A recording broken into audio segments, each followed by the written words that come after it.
नमस्कार, फर्स्ट राजस्थान में आपका स्वागत है। मैं हूं आपके साथ हेम सिंह कसवा। आज मैं धौलपुर जिले से करीब 35 किलोमीटर दूर सैंपऊ पंचायत समिति में जो प्रधान है उनके पास पहुंचा हूं। किस तरह से उनका जो विकास का ग्राफ है लगातार बढ़ा है। पहले भी हमने इंटरव्यू के माध्यम से दिखाया था कि लगातार क्षेत्र में जनता के द्वार जा रहे हैं और जनता के द्वार जाकर लोगों की समस्याओं का समाधान कर रहे हैं। वही दुष्यंत बघेल प्रधान है सैंपऊ के, वे मेरे साथ जुड़े हुए हैं। किस तरह से उनकी प्रतिक्रिया है और किस तरह से इतनी कम उम्र में लोगों के बीच में उनकी जो एक तरह से जो पकड़ है वो कहीं ना कहीं बढ़ी है और पॉपुलैरिटी लगातार उनकी निखर कर सामने आ रही है। तो सर जी, बहुत बहुत बधाई है आपको, जिस तरह से आपने इतनी कम उम्र में इतना बड़ा मुकाम हासिल किया उसके लिए। बहुत बहुत धन्यवाद आपके उद्बोधन के लिए। मैं आभारी हूँ जनता का और इतने भी अपने यहाँ सदस्य हैं उनका भी, क्योंकि आज जो कुछ भी हूँ सभी जनता की बदौलत यहाँ बैठा हुआ हूँ और ये कुर्सी मुझे मिली है, इसी जनता ने मुझे दी है और इसके लिए सदा मैं कार्य करता रहूँगा, क्योंकि मैं केवल पंचायत समिति सैंपऊ का प्रधान हूँ और मेरे लिए जनता सबसे पहले प्रधान है। और इसी आशा के साथ और इसी कामना के साथ मैं काम करता रहूँगा और कर भी रहा हूँ। आगे भी ऐसे ही काम मेरा चलता रहेगा जनता के लिए। जो भी विकास के मुद्दे हैं उनको लेकर के मैं, जैसा कि आपने बताया अभी कि मैंने पहले भी आपको बताया था इंटरव्यू में, मैं प्रधान आपके द्वार कार्यक्रम चल रहा है। माननीय हमारे प्रधानमंत्री श्री नरेंद्र मोदी जी एवं अपने मुख्यमंत्री आदरणीय भजनलाल शर्मा जी, जो केंद्र सरकार और राज्य सरकार की, भाजपा सरकार की योजनाएं हैं उनको लेकर के लोगों के बीच में जा रहा हूँ, जिससे कि ज़्यादा से ज़्यादा केंद्र और राज्य सरकार की योजनाओं का लोग लाभ ले सकें, उन तक योजना पहुँचें। दुष्यंत जी, थोड़ा सा बैक चलते हैं। एक दुष्यंत बघेल जो अब जनता में बड़ा नाम बन चुका है, लेकिन ये दुष्यंत बघेल की जो प्रधान है फिलहाल, तो उनकी जो राजनीतिक शुरुआत है सर, वो कहाँ से हुई? ये हमारे लोगों ने और जो दर्शक हैं उन्होंने थोक के भाव हमें जो कमेंट भेजे थे, उनका जवाब मैं आपको आपके जरिए लाइव ही दिलवाना चाहता हूँ। देखिए, मैं आपको बताऊँ 2009 हम्म 8-9 में मैं जब 9th क्लास में था, हम्म तो अखिल भारतीय विद्यार्थी परिषद एक छात्र संगठन है अच्छा जो है। कि छात्रों की आवाज़ को उठाता है। पूरे विश्व में सबसे बड़ा हम्म। गैर राजनीतिक छात्र संगठन है बिल्कुल। एबीवीपी। हम्म तो 9th क्लास में मैं उससे जुड़ा हम्म और उससे जुड़ने के बाद आरएसएस राष्ट्रीय स्वयंसेवक संघ में मैंने प्राथमिक किया और 2010 में उसके बाद में लगातार संघ के संपर्क में रहा और विद्यार्थी परिषद की कार्यशैली में रहा। तो 10-11 के बाद में 2010-11 में मुझे नगर मंत्री का दायित्व हम्म एबीवीपी द्वारा मिला। हम्म तो नगर मंत्री बनने के बाद में सैंपऊ में मैंने छात्रत्वों की समस्याएं और क्षेत्र की समस्याएं, इनके लिए मैंने ऊपर तक बात पहुंचाई। जैसे चाहे वो राजकीय महाविद्यालय की मांग हो, सैंपऊ में बस स्टैंड की मांग हो, सैंपऊ में कोर्ट का विस्तार हो, कोर्ट की मांग हो, और पहले बहुत कुछ जो मांग थी सबसे ज़्यादा अपन विद्यार्थी परिषद के माध्यम से उठाते थे, छात्रों के लिए कार्य करते रहे। उसके बाद 2014 में मैं भारतीय जनता पार्टी युवा मोर्चा द्वारा मुझे मंडल अध्यक्ष बनाया गया सैंपऊ से। उसके बाद में कार्य करते रहे अपन। 2016 में मुझे जिला उपाध्यक्ष बनाया युवा मोर्चा में, भाजपा युवा मोर्चा में जिला उपाध्यक्ष का दायित्व रहा। उसके बाद जिला महामंत्री रहा युवा मोर्चा में।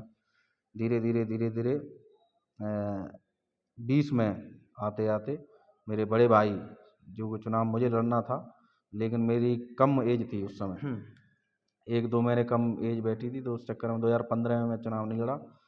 उसके बाद 20 में चुनाव की का जब समय आया तो मैं चुनाव लड़ा। उसके बाद उप प्रधान बना। उप प्रधान बनने के बाद में आप सभी के आशीर्वाद से प्रधान का दायित्व आज निर्वहन कर रहा हूँ। बिल्कुल, 2009 से लगातार आप फील्ड में हैं। आप जनता की समस्या है, पहले छात्रों की समस्या आपने एक बतौर छात्र नेता उठाई, उसके बाद में जनता की सेवा की, पंचायत समिति का चुनाव जीता, उप प्रधान बने और उसके बाद में जनता के सहयोग से और आपकी एक जो पकड़ है जनता में उसके माध्यम से आप प्रधान बने। सर, ये दुष्यंत बघेल का जो विकास का एक तरह से जो ग्राफ लगातार बढ़ा है सर, जो विकास रथ कह सकते हैं हम सर, वैसे हम मापना नहीं चाहेंगे कि ये कहाँ तक जाएगा, लेकिन जनता की इस तरह से जो आप आवाज बन के निकले हैं, तो सर कहीं ना कहीं लोगों में उमंग है आपको एक बड़े पद पर, चाहे विधायक हो चाहे सांसद के पद पर भी देखना चाहेगी।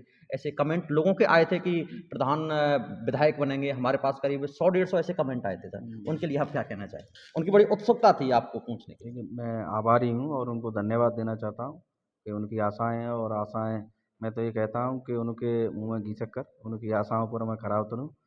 और ये जो मेरे दिमाग में आया, मैं आपको बताऊँ, 2021 में मैं राजस्थान की यात्रा की थी मैंने। हाँ। सामाजिक यात्रा थी, जन चेतना यात्रा। उसके माध्यम से मैं राजस्थान के लगभग 18 जिले 23 विधानसभाओं में मैं गया। लंबा समय बिताया होगा आपने जनता के बीच हाँ, में। 18 जिले 23 विधानसभाओं में मैं गया और वहाँ मैंने देखा हर जिले में, हर विधानसभा में वहाँ की भौगोलिक स्थिति, वहाँ का रहन-सहन, वहाँ की विकास विकास की प्रगति, वहाँ कैसे कार्य करते हैं लोगों, जनप्रतिनिधियों के बारे में जाना, सामाजिक स्थिति के बारे में जाना। तो मुझे ऐसा लगा कि सब जगह धीरे-धीरे ऐसा हो रहा है, तो अपन इसको सैंपऊ में क्यों नहीं करें? हुँ, कई जगहों पर मुझे अच्छा लगा कि हाँ, वास्तव में यहाँ विकास कार्य हो रहा है। हुँ, तो उसी की पैटर्न को मैं अपनाते हुए एक एक अलग, कहते हैं ना कि एक स्पेशल वो दिख जाता है कि हुँ, अलग चीज़ है कि हाँ साहब ये है, दूर से दिख रहा है, एक हुँ, हुँ, ब्रांड है। तो उस हिसाब से मैं सैंपू को उस स्थिति तक ले जाना चाहता हूँ कि दूर से दिखेगा हाँ साहब सैंपू क्षेत्र एक ऐसा है कि जहाँ के लोग और जहाँ के जनप्रतिनिधि, यहाँ की जो जन सेवा की भावना है उसके प्रति जो यहाँ के जनप्रतिनिधि है वो कितना कार्य कर रहे हैं और विकास को कितना और प्रगति को ले जा सकते हैं। प्रधान जी, मेरा अंतिम प्रश्न आपसे ये है कि सैंपऊ में आसपास के लोगों की एक तरह से आत्मा निवास करती है। सर, आगामी समय में आप सैंपऊ को किस तरह से विकसित सैंपऊ के रूप में आप परिवर्तित करेंगे? उसके लिए आपकी तरफ से क्या कुछ रहेगा?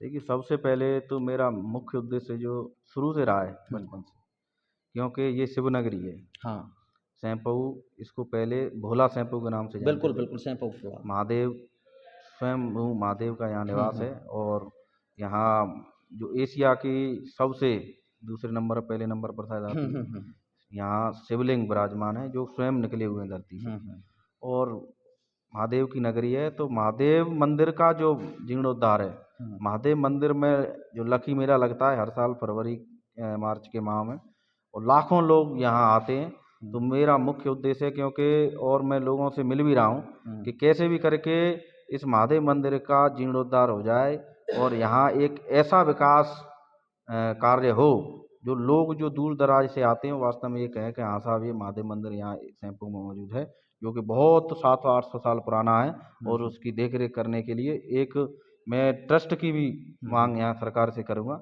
कि एक ट्रस्ट यहाँ बनाया जाए, और देवस्थान विभाग में तो आता ही है, हुँ, हुँ, जिससे कि ट्रस्ट बनने के बाद में क्या होगा कि जो सरकार की जो सहायता है हुँ, हुँ। मंदिर देवस्थान विभाग की है वो ज़्यादा से ज़्यादा इसमें रहे, और एक बड़ा बड़े स्तर पर जो भव्य मंदिर है, उसको ऐतिहासिक मंदिर है, उसको देखने के लिए जो लोग लाखों में आते हैं वो और ज़्यादा आए। हुँ। ये मेरी मुख्य यहाँ से रही। बिल्कुल प्रधान जी, बहुत-बहुत शुक्रिया आपका। जो मंदिरों का जो निर्माण है, पुनर्निर्माण है, वो पूरे हिंदुस्तान में चल भी रहा है। जैसे अयोध्या राम मंदिर का जो उद्घाटन हुआ है, उसके बाद में मंदिरों में भी कार्य लगातार जारी हो रहे हैं। और प्रधान जी का भी कहीं न कहीं कहना है कि आगामी समय में जो सैंपऊ की एक तस्वीर है, वो कहीं न कहीं एक बदलती हुई तस्वीर होगी और जिसका गवाह पूरा ये जो सैंपऊ है और वो पूरा क्षेत्र है, वो बनेगा। कैमरामैन धर्मेंद्र शर्मा के साथ हेम सिंह कुशवाहा, फर्स्ट राजस्थान, सैंपऊ।